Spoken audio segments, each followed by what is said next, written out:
बारक वसल्लम के दरबार गौहरबार में हदिया दुरूद सलाम अर्ज करने के बाद अस्सलामु अलैकुम व रहमतुल्लाहि व बरकातुहू।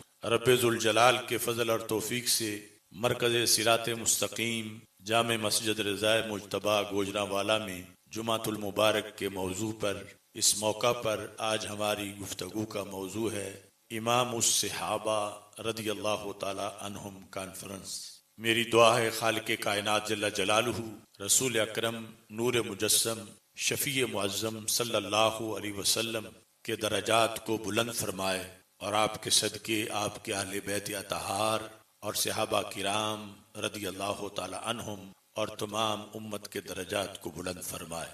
सैयद आलम नूर मुजस्सम शफी मुअज़्ज़म सल्लल्लाहु अलैहि वसल्लम के तमाम सहाबा किराम रदियल्लाहु ताला अन्हुम उदूल हैं और उनको अस्हाबी कन नुजूम बिअय्यिहिम इक्तदैतुम इह्तदैतुम का शरफ रसूल अकरम सल्लल्लाहु अलैहि वसल्लम ने अता फरमाया कि मेरे सहाबा सितारों की मानिंद हैं, तुम जिसकी इक्तिदा करोगे हिदायत पाओगे। इस तमाम जमात सहाबा के जो इमाम हैं वो हजरत सिद्दीक़ अकबर रदी अल्लाह ताला अन्हु और इस जमात सहाबा में नौए इंसानी में तमाम उम्मतों के लिहाज से ये वो मुनफरिद जमात थी रूए जमीन पर कि जिनमें नहायत आला तरीन औसाफ के लोग मौजूद थे और सारे रसूलों के सरदार हजरत मोहम्मद मुस्तफ़ा सल्लल्लाहु अलैहि वसल्लम की सोहबत का इन्हें शर्फ हासिल हुआ और उनसे बराह रास्त पढ़ने का शर्फ हासिल हुआ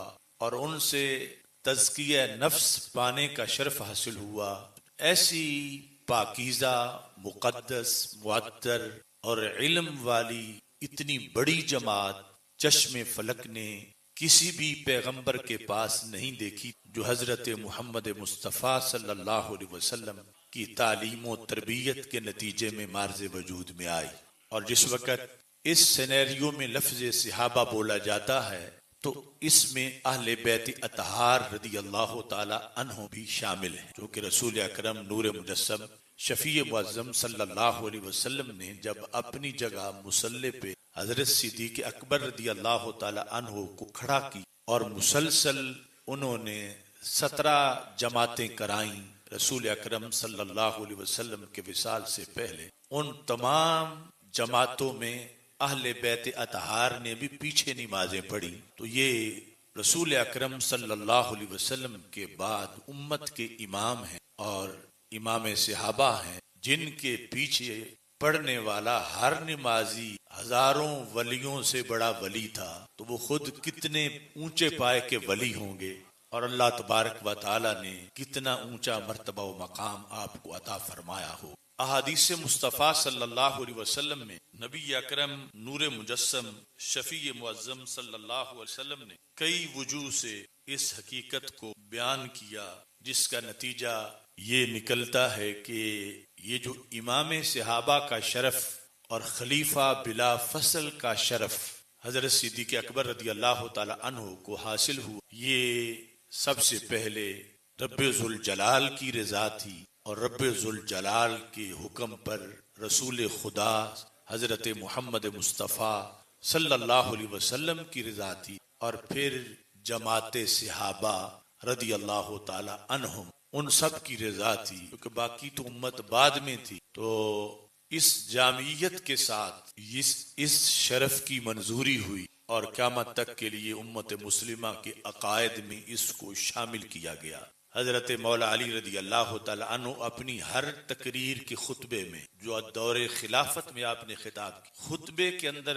इस कौल को शामिल किया हुआ था कि खैरुस सहाबाते बादा रसूलिल्लाहि सल्लल्लाहु अलैहि वसल्लम अबू बकर सिद्दीक़, रसूल अकरम सल्लल्लाहु अलैहि वसल्लम के सहाबा में रसूल अकरम के बाद सबसे जो अफजल हैं वो हजरत सिद्दीक़ अकबर रदी अल्लाह।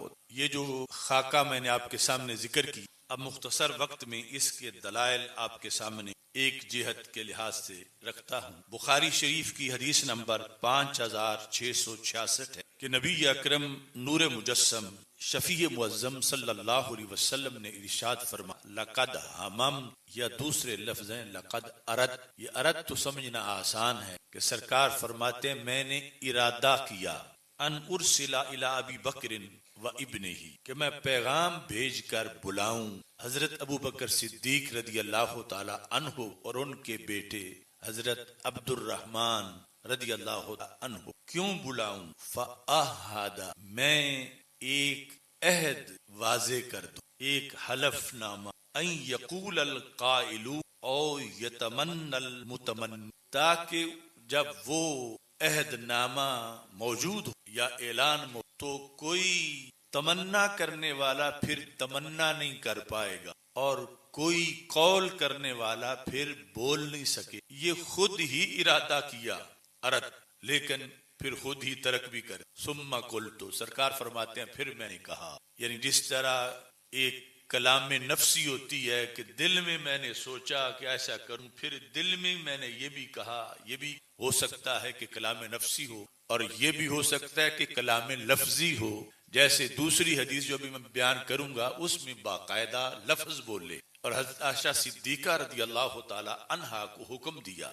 यहाँ फरमाते हैं मैंने इरादा किया कि मैं अबू बकर सिद्दीक और उनके बेटे को बुलाऊं ताकि मैं एक अहद उसको वाजे करूं। यहाँ लिखने का जिक्र नहीं, सिर्फ एक अहद के इजहार का जिक्र है। खा बजरिया ऐलान करूं या लिखूं, ताकि बाद में कोई तमन्ना करने वाला तमन्ना ना करे और कोई कौल करने वाला कौल ना करे कि मैं खिलाफत का ज्यादा हकदार हूं। मैंने इरादा किया कि मैं इस चीज को वाजे कर दूं। कुल, तो फिर मैंने खुद ही कहा, यानी मुझे रोका किसी ने नहीं, मैंने खुद कहा यअबल्लाहु व यदफउल, कि जब अल्लाह ताला सिद्दीक अकबर के सिवा बाकी सब का इनकार कर रहा है, मेरी जगह खड़े होने के लिहाज से और मेरी खिलाफत बिला फसल के लिहाज से, यअबल्लाह, अल्लाह इनकार कर रहा है। और दूसरे नंबर पर यदफउल मोमिनून, और उस वक्त के मोमिनून मुराद सारे सहाबा व अहले बैत थे। फरमाया जब वो और किसी एहतमाल को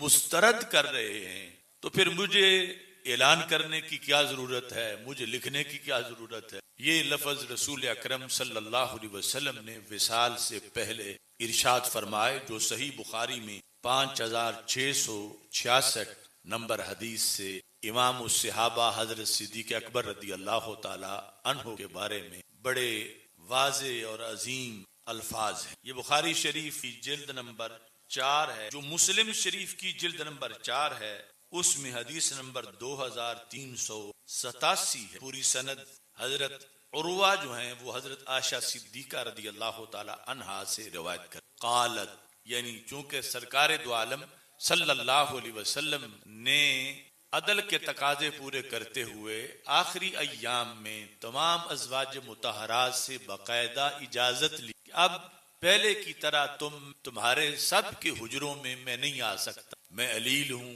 तो मैं हुजरा आयशा सिद्दीका में रहूं, तो जिसने मेरी इयादत करनी हो वहां आके मेरी करे।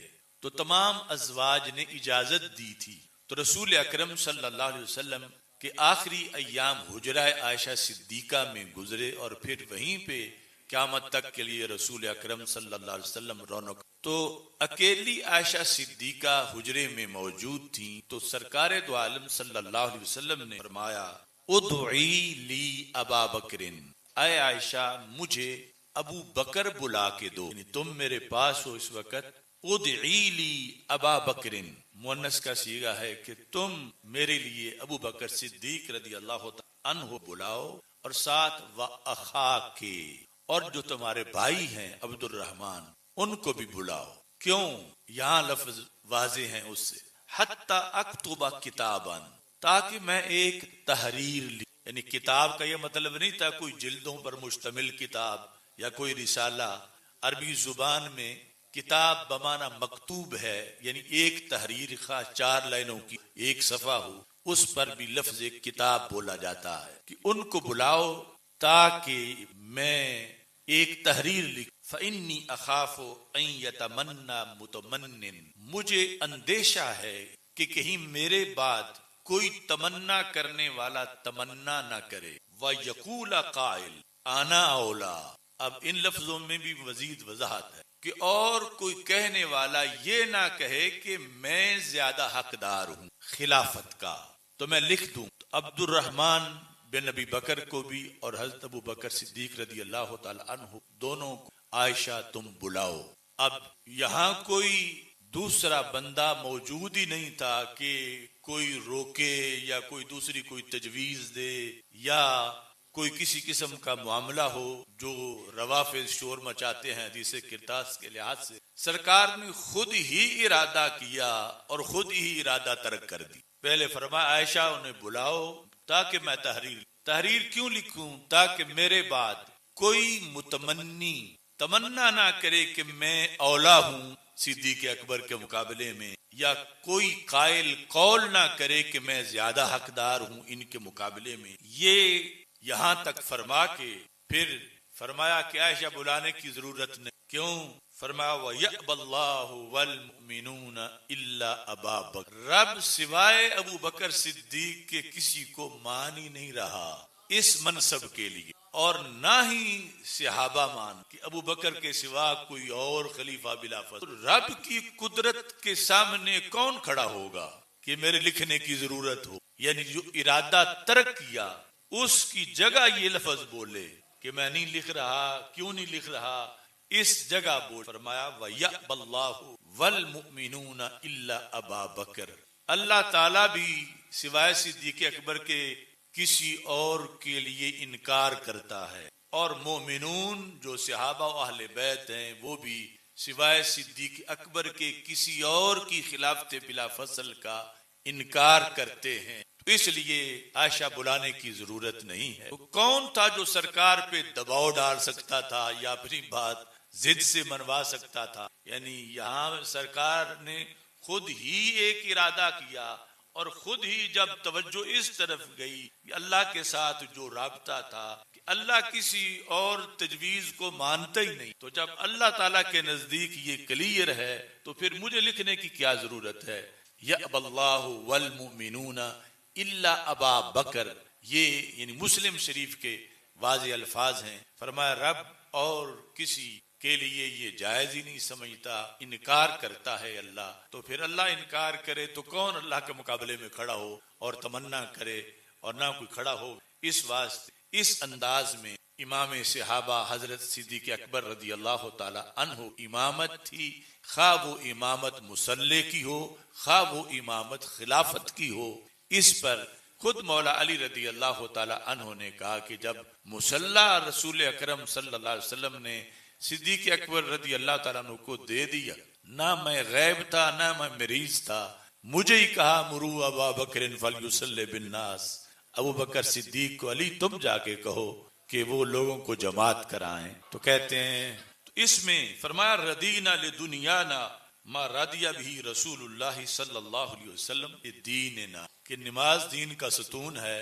इसमें जिस बंदे को सरकार ने हमारा कायद बनाया, तुम सब को लेके अल्लाह के दरबार में हाजिर, तो हमने इसी से समझा कि फैसला क्या है। तो उनके हाथ पे बैत करके हमने उन खलीफा बिला फसल भी तस्लीम कर। नबी अकरम नूर मुजस्सम शफी मुअज्जम सल्लल्लाहु अलैहि वसल्लम का ये फरमान मिशकात शरीफ में कि हमारे आका सल्लल्लाहु अलैहि इरशाद फरमाते हैं, ये मिशकात की हदीस नंबर 6029 है कि रसूल अकरम सल्लल्लाहु अलैहि वसल्लम इरशाद फरमाते, जामे तिर्मिजी में भी हदीस मौजूद, ला यंबगी लिकौमिन फीहिम अबू बकर अन यउम्महुम गैरुहु, जिस कौम में अबू बकर सिद्दीक हो जायज नहीं कि इनके सिवा उन्हें कोई जमात कराए। यानी ये रसूल अकरम सल्लल्लाहु अलैहि वसल्लम के विसाल से पहले भी जब एक मौका पर आप बनी अमर बिन औफ की सुलह के लिए तशरीफ ले गए तो जोर की जमात करा के गए, असर आके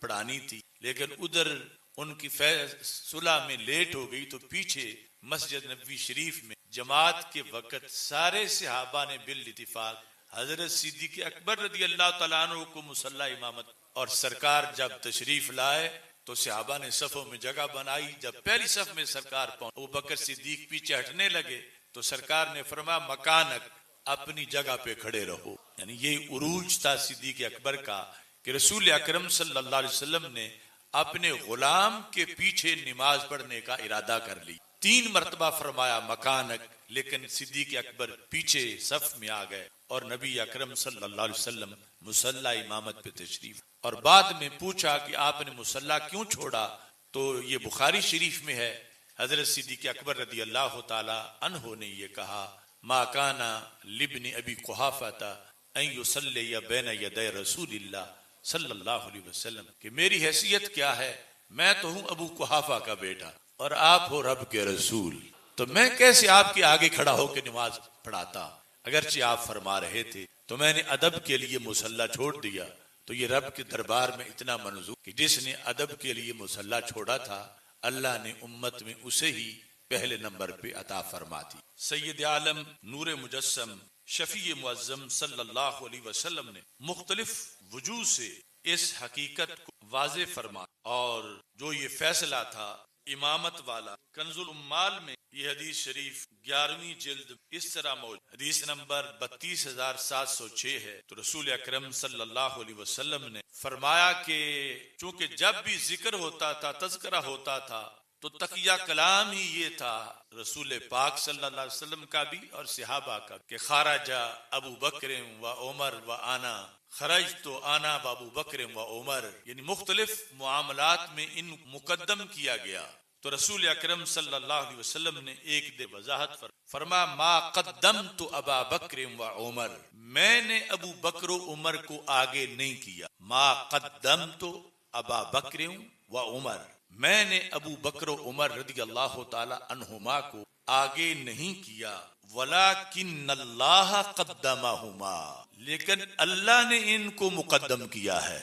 और फिर फरमाया वमन्ना बिहिमा अलैया, मुझे अल्लाह ने ये दे के मुझ पे एहसान किया है कि मेरे गुलामों में ऐसे गुलाम मुझको दी। अगरचे सरकार की कामयाबियां किसी के मरहून मिन्नत नहीं है, लेकिन सरकार खुश हैं कि अल्लाह ने मुझे कैसे कैसे काबिलियत वाले गुलाम अता की। और फरमा फअतीउहुमा, ऐ सहाबा तुम बाकी को कहा और बाद वाले ताबीन को फरमा इन दोनों की इताअत वक्तु बिज़िक्रिहिमा, और इनके जिक्र से इनकी इक्तिदा करो। वमन अरादहुमा बिसुइन, फरमा जिसने इनके खिलाफ मैली सोच रखी, जुबान पर कोई लफ्ज लाना मंदा वो तो बात की बात है, जिसने इनके खिलाफ ज़ेन में सोचा, फरमाया वो ये न समझे ये कोई जुर्म नहीं, फइन्नमा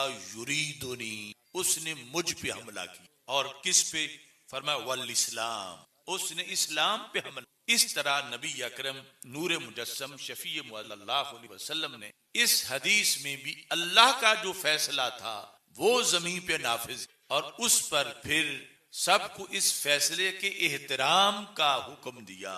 और बाद वाले हालात सरकार के सामने थे, जो मुख्तलिफ फिरके बनने वाले थे, तो फरमाया कि इनके बारे में जो मंदा सोचेगा वो युरीदुनी, वो मेरा इरादा कर रहा है, मेरे खिलाफ बोलने का सोच रहा है और इस्लाम पर माज़ल्ला हमला आवर होने वो सोच रहा है। तो सैयद आलम नूर मुजस्सम शफी मुअज्जम सल्लल्लाहु अलैहि वसल्लम एक मौका पर जब आप तशरीफ फरमाते, और सही बुखारी शरीफ में वो हदीस शरीफ है, हमारे आका सल्लल्लाहु अलैहि वसल्लम से हजरत जुबैर बिन मुतिम रदियल्लाहु अन्हु रिवायत करते हैं, आताती नबिया सल्लल्लाहु अलैहि वसल्लम इमरातुन, एक खातून नबी अकरम सल्लल्लाहु अलैहि वसल्लम अपने किसी मामला के लिए तशरीफ लाई, वो भी सहाबिया थी। फकल्लमतहु फी शैन, उसने किसी मौजू गुफ्तगू रसूल अकरम सल्लल्लाहु अलैहि वसल्लम के साथ अपना जो मामला था वो शेयर की। हो सकता है कि अपनी कोई माली मदद चाहिए या कोई और खानदानी मसले का हल हो। बहरहाल यहाँ जिक्र है फकल्लमतहु फी शैन, कि वो अलहदा चूंकि गुफ्तगू कर रही थी तो रावी को पता नहीं कि वो क्या कह रही, सरकार से कलाम उसने, तो सरकार ने जो जवाब दिया वो रावी ने सुना। फअमरहा अन तर्ज, तो रसूल अकरम सल्लल्लाहु अलैहि वसल्लम ने फरमाया आप दोबारा आना, आज आपका मसला हल नहीं हो। यह हिकमत इसमें है कि इसमें कुछ वक्त लगेगा। अमरहा अन तर्जिया, उसे हुक्म दिया कि आप दोबारा आना। तो वो खातून भी बड़ी दाना थी।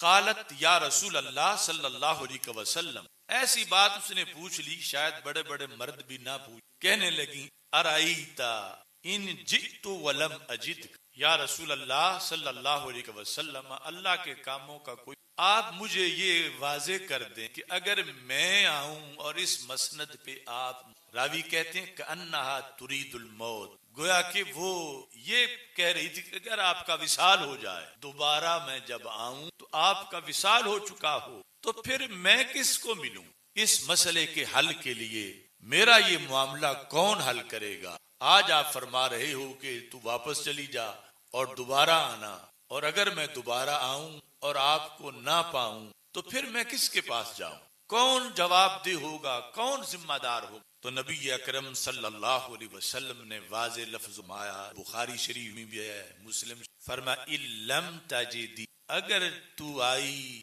और मैं तुझे नजर ना आए, मेरा विसाल हो चुका हुआ, फाती अबा बकर, तो अबू बकर पीछे मौजूद, आपने अबू बकर सिद्दीक के पास आना। एक तो रसूल अकरम सल्लल्लाहु अलैहि वसल्लम को इल्म, वो भी वाजे हुआ कि यानी सरकार को पता था कि अबू बकर की बारी मुझसे पहले नहीं, कि इतने यकीन से कहते, अगर ये होता कि उन्हें चले पहले जाना है दुनिया पर, अगर मुझे ना पाओ तो मेरे अबू बकर मौजूद हो तो उनके पास तो माना वो तुम्हारा मसला हल कर। इस तरह नबी अकरम नूर मुजस्सम शफी मुअज्जम सल्लल्लाहु अलैहि वसल्लम यानी मुख्तलिफ तरीकों से इस हकीकत को उजागर की, नमाज का मामला हो, तनत या दीगर चीजें हों, इसमें हजरत सिद्दीक अकबर रदी अल्लाह रसूल अकरम मुकद्दम, और इस तकदीम के लिहाज से अल मिननुल कुबरा इसके अंदर ये मौजूद है कि चूंकि ये जो रवाफिज का फिरका था ये दौरे मौला अली रदी अल्लाह, और खवारिज का फिरका भी पैदा हो चुका था, जो जंगे नहरवान थी वो हजरत मौला अली ने खारजियों के खिलाफ लड़, तो आपको फिर ये दोनों तबकों के लोग आके उकसाते थे इस बात पर कि मौला अली तुम्हारा नंबर पहला था, तुमने चौथे तक इंतजार क्यों। तो ये अल मिननुल कुबरा के अंदर कीला मर्रतन लिल इमाम अली बिन अबी तालिब रदी अल्लाह तआला अन्हु लिमा क़द्दमू अलैका अबा बकर व उमर, साहिल ने कहा कि ए इमाम अली बिन अबी तालिब रदी अल्लाह तआला अन्का, लिमा क़द्दमू यानी उसने आगाज ही अपनी बात का इस अंदाज में किया कि मौला अली को माज अल्लाह भटकाने की कोशिश की। लेमा क़द्दमू अलैका अबा बकर व उमर, ये जो अंसार मुहाजिरीन हैं इन्होंने अबू बकर व उमर को आप पे मुकद्दम क्यों किया, यानी हजरत सिद्दीक अकबर रदी अल्लाह तआला अन्हु की तकदीम जो अल्लाह की तरफ से थी, तो उस साइल ने मुहाजिरीन और अंसार की तरफ मंसूब की कि ये मुहाजिरीन और अंसार जो हैं इन्होंने अबू बकर सिद्दीक और हज़रत उमर को मुकद्दम कर दिया आप पे, ये लेमा कद्दमू इन्होंने क्यों ऐसा किया। तो मौला अली फ़क़ाला, आपने फरमाया इन्नल्लाह हुवल्लज़ी क़द्दमहुमा अलैया, अपना रिकॉर्ड दुरुस्त करो, अंसारो मुहाजिरीन ने इनको मुझ पे मुकद्दम नहीं किया, मेरे अल्लाह ने इनको मुझ पर मुकद्दम किया है। अली अली अली जिंदाबाद। तो हजरत मौला अली रज़ी अल्लाह तआला अन्हु फरमाया, ये सफ़ा नंबर 499 है, फरमाया इन्नल्लाह हुवल्लज़ी क़द्दमहुमा अलैया, बेशक अल्लाह ने इन मुझ पर मुकद्दम किया और मैं अल्लाह पर नाराज नहीं हूँ। और साथ फिर एक दलील दी कुरान मजीद कि ये अली हैं, तो फरमाया तुम्हारी बात का मतलब तो ये बनता है कि सारे सहाबा अंसार मुहाजिरीन ने मिल के जुल्म की, माज़अल्लाह के हक मेरा था और उन्होंने दिलवा किसी और को दिया, तेरे बकौल तो ये खुलासा बनता है। और फिर जो खलीफा की मसनद पे बैठे वो फिर मजीद जालिम ज्यादा हुए कि उन्होंने बैठना मैं था तो बैठ वो गए। तो मौला अली रज़ी अल्लाह तआला अन्हु कहने लगे ले कौलिही ताला, ये जो खिलाफत सिद्दीक़ अकबर बिला फसल है और बाद में हजरत उमर रज़ी अल्लाह तआला अन्हु, इसको समझने के लिए ये आयत सामने रखो। अल्लाह ताला फरमाता है वला तरकनू इलल्लज़ीना ज़लमू फतमस्सकुमुन नार, बंदों को हुक्म दे रहा है कि जो जुल्म करने वाले लोग हैं उनकी तरफ मामूल झुकाव भी ना करो। ला तरकनू, मामूली सा भी उनकी हिमायत ना करो। क्यों? अगर तुमने जालिम की मामूली सी भी हिमायत की फतमस्सकुमुन्नार, तो फिर जहन्नम में जाओगे। ये आयत पढ़ के हजरत मौला अली रदी अल्लाह ताला अन्हो ने कहा, वक़द राकाना रसूलुल्लाह सल्लल्लाहु अलैहि वसल्लम इला अबी बकर व उमर, कि रसूल अकरम सल्लल्लाहु अलैहि वसल्लम का लगाओ और हिमायत और झुकाओ ये देखना हो हजरत अबू बकर सिद्दीक और हजरत उमर रदी अल्लाह ताला अन्हु की तरफ, तो इसको देखो तज़व्वजा इब्नतैहिमा, कि सरकार ने दोनों की बेटियों से शादी फरमाई। जब दोनों की बेटियों से शादी फरमाई, वलौ काना ज़ालिमीना लमा तज़व्वजा रसूलुल्लाह सल्लल्लाहु अलैहि वसल्लम इब्नतैहिमा, अगर ये दो हस्तियां जालिम होती तो सरकार कभी भी इनकी बेटी वला राकाना इलैहिमा, बेटी को कबूल करना और किसी को अपना जो ससुर बना लेना, ये तो बहुत बड़ी बात है। सरकार इनसे हाथ मिलाना पसंद ना करते कुरान मजीद की आयत के मुताबिक, तो जब सरकार दो आलम सल्लल्लाहु अलैहि वसल्लम ने इनको इतनी तकदीम दी और इनकी तरफ इतना इनसी रिश्तेदारी बनाई, तो पता चला कि ये हस्तियां जालिम नहीं हैं। तो जो ये मुझे कह रहा है कि उन्हें औरों ने मुकद्दम कर दिया, तो वो सरकार सल्लल्लाहु अलैहि वसल्लम के इन हस्तियों को जालिम होने का ताना दे रहा है। जब जालिम होने का इनको ताना दिया जाए तो बात सरकार तक चले। और आगे जो आयत में है वह फतमस्सकुमुन्नार, कि जो जालिमों की तरफ झुकाव करे वो जहन्नम में जाएगा माअज़ल्लाह। इस वास्ते फरमाया कि इन हस्तियों को अंसारो मुहाजिरीन के वोट ने मुकद्दम नहीं किया, अल्लाह ने किया और अल्लाह के रसूल सल्लल्लाहु अलैहि वसल्लम ने। इसके अलावा हजरत मौला अली रदी अल्लाह ताला अन्हु का एक फरमान पेश करके अब समेटता हूँ। ये कंजुल उम्माल की 12वीं जिल्द है और 514 सफा है। इस पर हजरत अली रदी अल्लाह ताला अन्हु एक फरमान मौजूद, और ये रवायत नंबर 35,676 है, सफा 514 है। काला रजुलुन ले अलीयिन, एक शख्स ने हजरत मौला अली रज़ी अल्लाह ताला अन्हु, या अमीर अल-मोमिनीन, इससे पता चलता है कि उस वक्त आप मसलन खिलाफत पर थे, पहले तीनों खिलाफतें गुजर चुकी, आप अमीर। उस शख्स ने कहा, या अमीर अल-मोमिनीन, मा बालुल मुहाजिरीन वल अंसार, ये क्या किया अंसार और मुहाजिरीन, कद्दमू अबा बकरिन, अबू बकर सिद्दीक रज़ी अल्लाह ताला अन्हु को कदम किया, व अंत औफा मिन्हु मनक़बतन, हालांकि फजीलत आपकी ज्यादा है, और आगे उन्होंने अबू बकर सिद्दीक को कर दिया। किसने? मुहाजिरीन और अंसार, यानी इसने भी ये सारा जिम्मे मुहाजिरीन और अंसार के लगाए। उन्होंने जो बंदा तुझसे अफजल नहीं था उसको मुकद्दम कर दिया। ये क्या किया उन्होंने? यानी हजरत मौला अली रज़ी अल्लाह ताला अन्हु अपनी बात की तस्दीक चाहिए उनकी तरफ मुजम्मत के अंदाज में कि अंसारों मुहाजिरीन ने ये क्या किया, हालांकि आप मनकबत और फजीलत के लिहाज से औफा हैं, व अक़दमु मिन्हु सिल्मा, और आप इस्लाम कबूल करने में उन पर मुकद्दम हैं। ये गुफ्तगू जब उसने की तो मौला अली रज़ी अल्लाह ताला अन्हु जवाब, वही अब ये बंदा जो पास बैठा हो चेहरे के अंदाज से ही इसका तर्जमा सही कर सकता है। वैसे इसमें दोनों माने हैं, यानी इसका ये माना भी आता है कि खुदा तेरा भला करे, इसका में ये भी माना आता है तू तबाह हो। वही हाका, तो यहाँ जो अगली गुफ्तगू है उससे पता चलता है कि सरकार ने मौला अली उसे डांट के अंदाज में ये कहा कि तू कैसी बातें कर रहा है। वही हाका, क्योंकि रवाफिज भी इस तरह की आप बातें आके करते थे, तो कोई राफजी था, तू तबाह हो जा। इन्ना अबा बकरिन सबक़नी इला अरबा, अबू बकर 4 मकामात पर मुझसे सबकत ले। 4 मकामात पर कैसे? फरमा सबक़नी इलल इमामा, मुसल्ले की इमामत के लिहाज से भी सबकत ले। मैं पास बैठा हुआ था हुजरा आयशा सिद्दीका में, मैं बीमार भी नहीं, जमात कराने के काबिल था, गैर हाजिर नहीं। मुझे कहा मुरू अबा बकरिन फलयुसल्लि बिन्नास, कि जाओ उनको कहो वो जमात कराएं, तो इमामत में सबकत ले गए। दूसरा, व तकदीमिल हिजरा, हिजरत में भी सबकत ले गए। व इलल गार, गार में भी सबकत ले गए। व इफ्शाइल इस्लाम, ये बात बड़ी गहरी है और बहुत तवील मौजू है। एक है इस्लाम लाना, एक है